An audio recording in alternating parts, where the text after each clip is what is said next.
আসসালামু আলাইকুম, চলে আসলাম আপনাদের মাঝে একটা নতুন টিউটোরিয়াল নিয়ে। তো আমাকে এক ভাই প্রশ্ন করেছে, ভাই আমার বিকাশ অ্যাপের মাধ্যমে কীভাবে সেন্ড মানি করে আপনার প্রিয় মানুষকে এবং আমার প্রিয় পরিবারকে টাকা পাঠাবো। তো আজকে ভিডিওতে দেখিয়ে দেবো আপনি বিকাশ অ্যাপের মাধ্যমে কীভাবে সহজভাবে সেন্ড মানি করে আপনার প্রিয় পরিবারকে এবং আপনার প্রিয় বন্ধুকে এবং আপনার প্রিয় মানুষকে পাঠাবেন। তো এই জন্য আমাদের ভিডিও সম্পূর্ণ দেখতে হবে এবং মনোযোগ সহকারে দেখতে হবে। তো ভিডিওটি শুরু করে একটা কথা বলি, যারা এই চ্যানেলের নতুন সদস্য অবশ্যই চ্যানেলকে সাবস্ক্রাইব করে নেবেন এ ধরনের ভিডিও পেতে। তো আমরা বেশি কথা নয়, চলে যাবো আমাদের মূল কাজে। তোমাদের অবশ্যই এ ধরনের কাজ করতে হলে অবশ্যই আমাদের বিকাশ অ্যাপটি ডাউনলোড করতে হবে এবং কীভাবে ডাউনলোড করবে এবং কীভাবে আপনাদের বিকাশ অ্যাকাউন্টটি আপনাদের ওই অ্যাপের মাধ্যমে লগ ইন করবে। তো আমরা এখন দেখিয়ে দেবো আমাদের অ্যাপসটি কোথায় পাবো। তো আমরা অ্যাপসটি পেতে হলে আমাদের অ্যান্ড্রয়েড ফোনটি হাতে নেওয়ার পর আমাদের এখান থেকে আমাদের অ্যান্ড্রয়েড ফোনের ডাটাটি অন করে নিব। আমার ডাটাটি অলরেডি কিন্তু অন করা। তো অন করা হয়ে গেলে আমরা এখান থেকে চলে যাবো আমাদের অ্যান্ড্রয়েড ফোনের প্লে স্টোরে। ও প্লে স্টোরে চলে আসলাম। আসার পর আপনাদের প্লে স্টোরে এরকম একটা ইন্টারফেস আসবে। এখান থেকে আমরা সার্চ বারে লিখব বিকাশ অ্যাপ, লেখার পরে আমরা সার্চ করব। সার্চ করার পর আমাদের বিকাশ অ্যাপটি চলে আসবে। আসার পর আপনারা বিকাশ অ্যাপটি ইনস্টল করে নেবেন। আমার অলরেডি ইনস্টল করা। তো ইনস্টল করা হয়ে গেলে এখান থেকে আমরা ওপেন এই অপশানে ক্লিক করব। ক্লিক করার পর আপনাদের সামনে নতুন একটা ইন্টারফেস আসবে। তো একটু ওয়েট করতে হবে আপনাদের। তো আপনাদের বিকাশ অ্যাকাউন্টে আপনারা এই অ্যাপসে লগ ইন করে নেবেন। তো আমার বিকাশ অ্যাপসটি অলরেডি লগ ইন করা, মানে অ্যাকাউন্টটি লগ ইন করা, আপনাদের অ্যাকাউন্টটি অবশ্যই লগ ইন করে দেবেন। তো এখান থেকে আমাদের বিকাশ অ্যাপের পিনটি চাচ্ছে, আমরা বিকাশ অ্যাপের পিনটি দিয়ে দিচ্ছি। তো আমরা বিকাশ অ্যাপের পিনটি দিয়ে দেবেন। দেওয়া হয়ে গেলে এখানে পরবর্তী অপশানে ক্লিক করবেন। ক্লিক করার পর আপনাদের সামনে নতুন একটা ইন্টারফেস আসবে। তো এখান থেকে দেখুন বন্ধ করুন, এই অপশানে ক্লিক করবেন।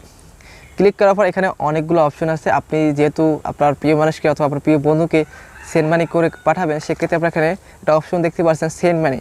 তো এখানে বাংলা লেখা আছে সেন্ড মানি, এই অপশানে ক্লিক করবেন। ক্লিক করার পর আপনাদের সামনে এ ধরনের একটা ইন্টারফেস আসবে। তো এখানে বলা আছে প্রাপক, আপনি যাকে টাকা পাঠাবেন তাকে বলা হয় প্রাপক, ঠিক আছে। তোমরা যাকে টাকা পাঠাবে তার নাম্বারটি এখানে দিতে হবে, ঠিক আছে। আমি আমার তার নাম্বারটি দিয়ে দিচ্ছি, আপনি তার ফোন নাম্বারটি দিয়ে দেবেন। কিন্তু সেক্ষেত্রে মনে রাখবেন আপনাদের নাম্বারটি যাতে ভুল না হয়, আপনারা সঠিকভাবে নাম্বারটি লিখবেন এখানে। তো আমি একটা নাম্বার দিয়ে দিচ্ছি, তো আপনারা নাম্বারটি দিয়ে দেবেন।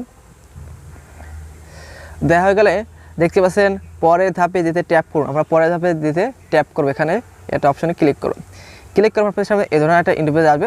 এখান থেকে বলছি আপনি কয় টাকা পাঠাবেন, এখান থেকে আপনি বলছে আপনি তাকে কয় টাকা পাঠাবেন, সেই টাকাটি এখানে লিখতে হবে। তো আমি এখানে একটা টাকা লিখে নিচ্ছি আপনাদের দেখানোর ক্ষেত্রে। তো টাকাটি লেখা হয়ে গেলে আমরা এখান থেকে দেখতে পাচ্ছেন ব্যবহারযোগ্য ব্যালেন্স, ঠিক আছে। তো আমাদের ব্যালেন্সে কয় টাকা সেটা এখানে দেখাচ্ছে।